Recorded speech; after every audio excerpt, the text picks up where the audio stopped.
এই হচ্ছে বন্দরের পাশটা। এই দেখুন, এটাই হচ্ছে সমুদ্র বন্দর। বন্দর বলতে বোঝায় যে এই জায়গা পোর্ট আছে।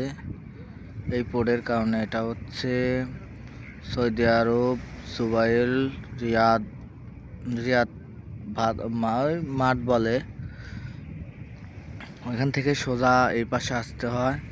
এটার নাম হচ্ছে সমুদ্র বন্দর। এখানে দেখুন অনেক লোক বসে নিয়ে, ওই দেখুন ওই যে আমার সাদিক আসছে, ওই যে আমার সাদিক হাঁটতেছে। আমরাও মাছ ধরার জন্য আসছি। সবাই দোয়া করবেন যাতে আমরা মাছ পেতে পারি।